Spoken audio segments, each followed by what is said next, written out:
Тут, мабуть, треба почати з того, що навіть в статті Financial Times мова йде не про вибори, а про переобрання Зеленського. Так, це дуже важливо.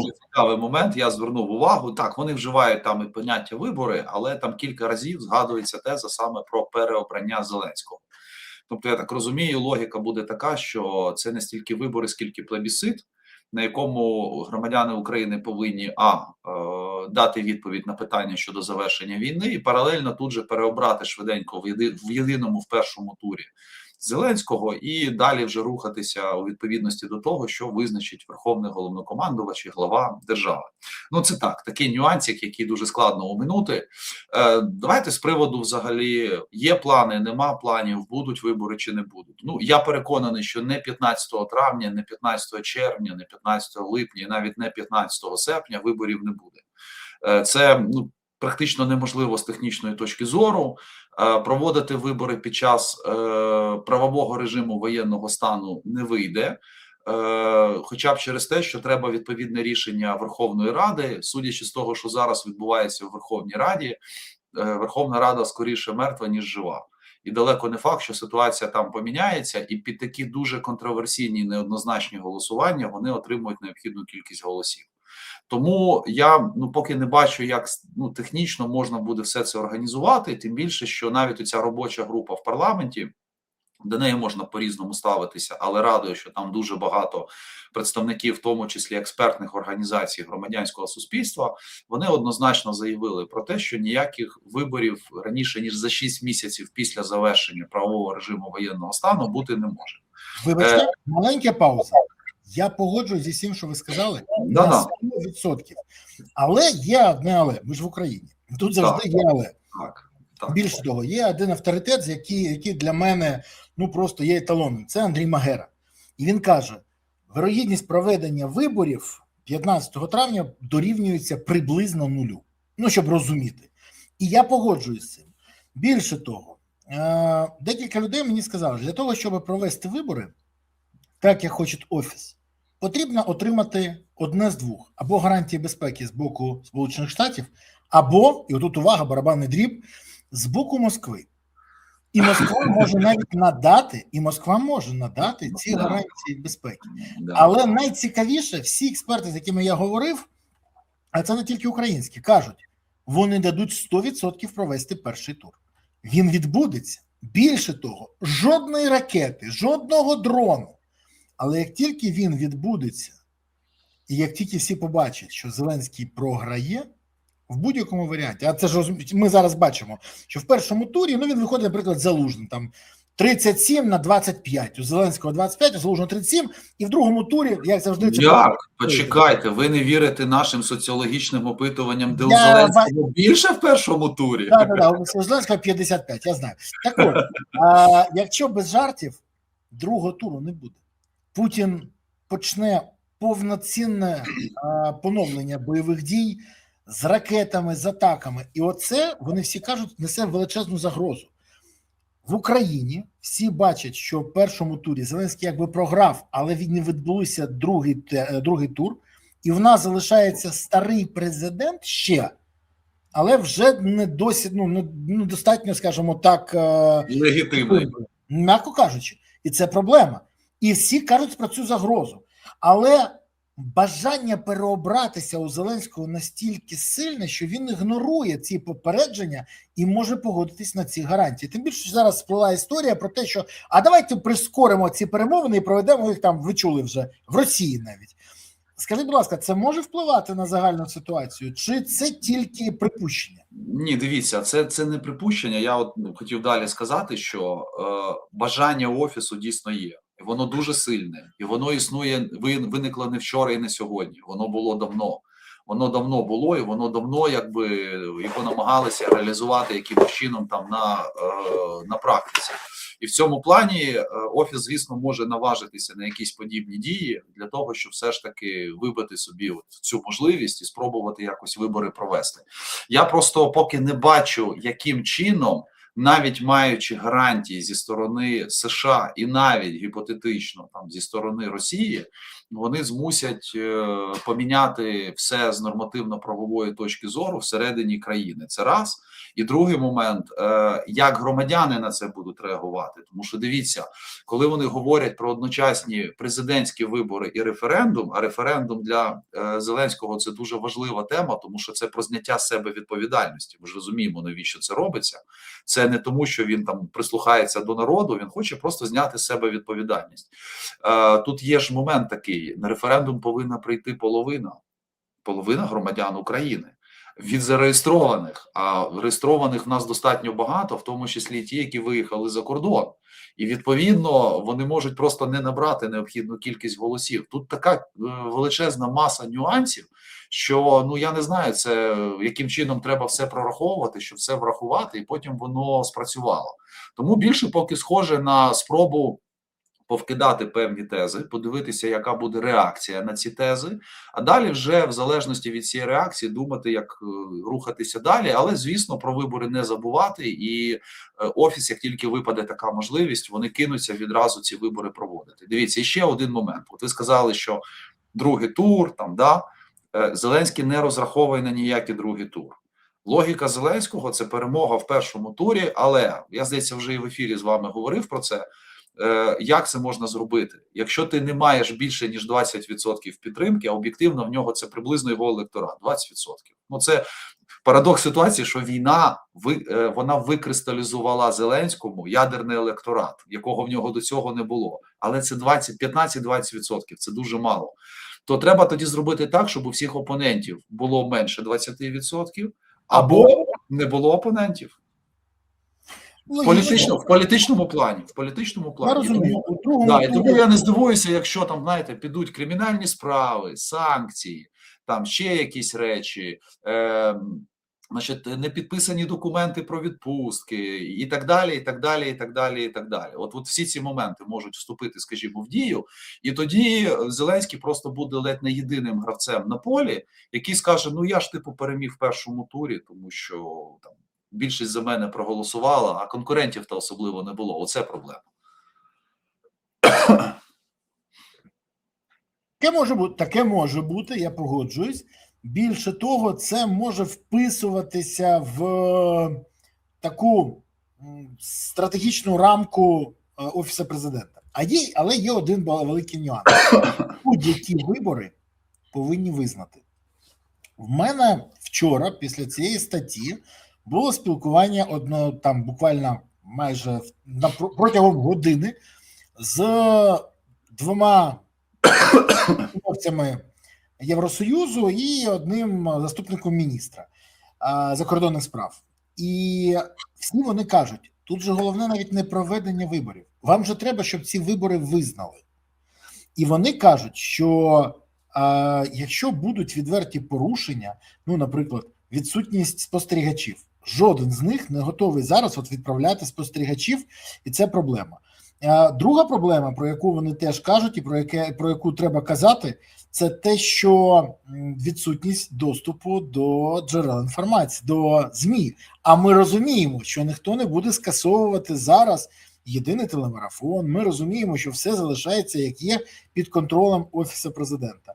То скажіть мені, будь ласка, тут же тоді, пане Ігоре, приходить до питання не тільки проведення виборів, а й щоб їх визнали наші партнери. Тому що, наприклад, визнання Угорщиною Росією Зеленського не рятує.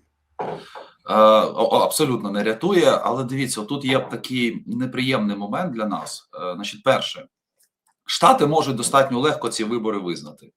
Якщо все буде складатися по тому плану, який є у Трампа, це буде якось призводити до завершення війни. Він плювати хотів на демократію. Ну, слухайте, Трамп і демократія. Ну, камон, ми ж прекрасно все розуміємо. Да? І він може абсолютно спокійно визнати ці вибори і сказати, що вони в цілому відповідали демократичним принципам і стандартам. Це перший момент. Другий момент. Є Європа. Да, європейці казали, що в них є певні сумніви навіть не в демократичності виборів, а в тому, що вони можуть прислати необхідну кількість спостерігачів, які, власне, будуть давати відповідь на питання, були ці вибори демократичні чи ні. перед Новим роком була зустріч нашої делегацією європейською в Європі, і там говорили про вибори. На цій зустрічі, ну я маю інформацію таку трошки інсайдерську, можливо, я не знаю. Да? На цій зустрічі наші представники чітко сказали європейцям, ну представники від Офісу президента, я уточнюю, да? Там були від Офісу президента, сказали, що Україна може організувати і провести президентські вибори за 45 днів. 45 днів, навіть не 2 місяці, 45 днів.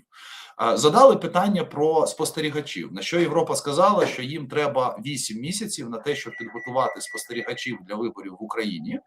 Але якщо в них не вийде це зробити, а очевидно, що не вийде, вони можуть за допомогою дистанційних технологій провести спостереження і надати всі необхідні рекомендації щодо демократичності цих виборів.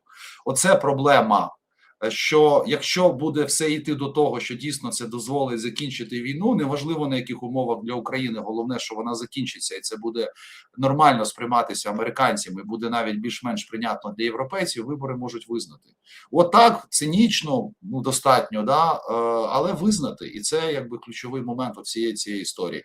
В Офісі це знають, на Банковій про це знають, і вони на це роблять ставку, що вони проведуть якось, а партнери визнають, і в них буде аргумент, що все ж було чесно, американці, європейці визнали, які питання до нас. От на це в них розрахунок. Але при цьому ще раз кажу, тут же проблема потім вистояти, утримати все це. Я, наприклад, не можу зрозуміти головне. Ну, давайте поговоримо про важливе питання. А навіщо Володимир Олександрович Україні? Ні, я серйозно про це зараз запитую, тому що от я вчора навіть написав допис на цю тему, я думав про це, і от такі думки в мене, що я не бачу, і я не розумію, навіщо Зеленський країні. Ні, я можу зрозуміти, навіщо Зеленський хоче отримати другий строк президентства. І, до речі, це не лише для того, щоб уникнути суду і першого строку за скоєне. Ні, я впевнений, він хоче пройти шлях Лукашенка, яким щиро захоплювався раніше, і який був для нього еталоном керівника держави. Про це він і сам розповідав, про це і друзі його кажуть. І справа в тому, що Володимир Олександрович думає, що якщо голова колгоспу зміг зробити таке з державою, то чому капітан команди КВК, клубу веселих і кмітливих, не може зробити так само? Йому дуже хочеться отримати таку ж саму владу, знищити остаточно всю опозицію, як Лукашенка, і спокійно царювати далі, як Лукашенка. І це не мої здогадки, а спілкування з різними людьми, які якби не просто розповідають мені це, а агітують приєднатися до команди, пояснюючи, ти розумієш, світ змінюється. Світ кардинально змінюється. Старого порядку вже не буде. Зараз з'являється нова влада. Вова прийшов назавжди. Вова залишиться. Ти подумай, може приєднатися до переможця. Я дивлюсь на це і розумію, ну в голові там швах. То скажіть мені, будь ласка, а нафіга він в Україні взагалі? Бо навіщо йому Україна, я ще раз кажу, розумію, місце для царювання. Ну, це серйозне питання, бо перспектив з ним в Україні немає. Розвитку країни не буде. Унеможливити наступний етап війни він не зможе. Чергова двушечка на Москву, ну це ми і так бачимо, без переобрання. То навіщо Зеленський потрібен країні? Ну я серйозно. Ну, це цікаве питання, але дивіться, проблема в тому, що для якоїсь частини українців це цілком прийнятний варіант. І ну, це в тому числі якийсь його там ядерний електорат, який нормально до цього ставиться. Я, до речі, спостерігаю таку тенденцію, ви, мабуть, теж її бачите, як в соціальних мережах останні десь 1,5 місяці масово просто створюються групи «Наш президент Володимир Зеленський». Постять там якісь безумні фотографії, в основному створені штучним інтелектом. Але знаєте, що найсмішніше, чи не знаю, найстрашніше? Там далеко не всі боти, там багато живих людей, які реально все це лайкають, перепощують, пишуть якісь коментарі про сонечко, яке рятує Україну, і про видатного лідера сучасності.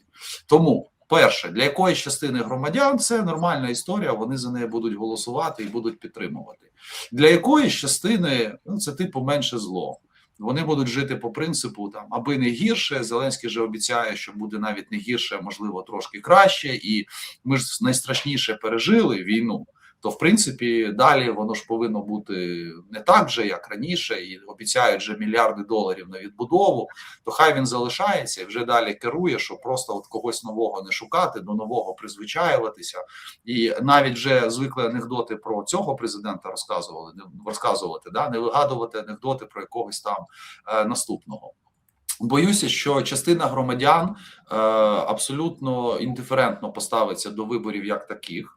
І, відповідно, їхній неприхід і їхня неучасть в виборах буде, по суті, означати підтримку непряму Зеленського, да? Тому що в даному випадку це буде грати йому на руку. Ну і найголовніший момент, до речі, це окрема тема взагалі виборчої кампанії як такої. А що буде робити наші мігранти зовнішні, да, які виїхали з країни? Очевидно, що Офіс президента буде дуже хотіти їх якось залучити до голосування, але ті люди можуть голосувати, знаючи прекрасно, що вони не повернуться в країну, і вони можуть теж голосувати за Зеленського. Ну, він для них якесь уособлення України, він для них якась світла пляма там, да, от в усьому тому що вони ж його постійно бачать і чують на всіх тих каналах, які вони дивляться. І от дивіться, в сукупності країні, звісно, президент не сильно потрібен такий, тому що він багато наобіцяв і дуже мало зробив, але в якійсь меншій частині громадян, ну це як мінімум, прийнятна історія. І він же розраховує зараз на це, розумієте? Він знає, що він 73% від тих, хто прийде, ніколи в житті не отримає. Ну, тому що це нереалістична історія. Да? Половина тих людей, які колись голосували за нього, зараз будуть голосувати проти, тому що просто він розчарував їх, да, тотально в тому, що він там навіть обіцяв. І тому він готовий стати президентом такої сірої України, яка, в принципі, готова там миритися з отима всіми негараздами, які принесло президентство Зеленського. І дивіться, я зараз навіть не кажу про війну.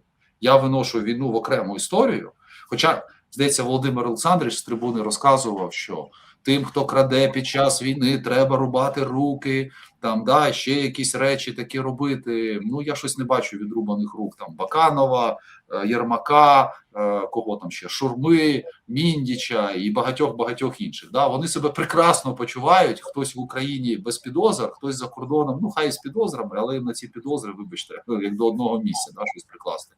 Так що на це от робиться розрахунок, і вони реально вірять, що вони можуть цей сценарій розіграти. Ну, слухайте, це ж стандартна історія, яка, до речі, часто розігрувалася на пострадянському просторі. А оскільки ходять чутки, що технологи, які з ними працюють, м'яко кажучи, раніше працювали в Росії або з російськими кандидатами, або мають відповідний досвід, то що ми дивуємося? Там же ж немає ніякої фантазії. Там береться готова просто модель, і вони намагаються цю модель натягнути на глобуса, на сучасні, скажімо, умови.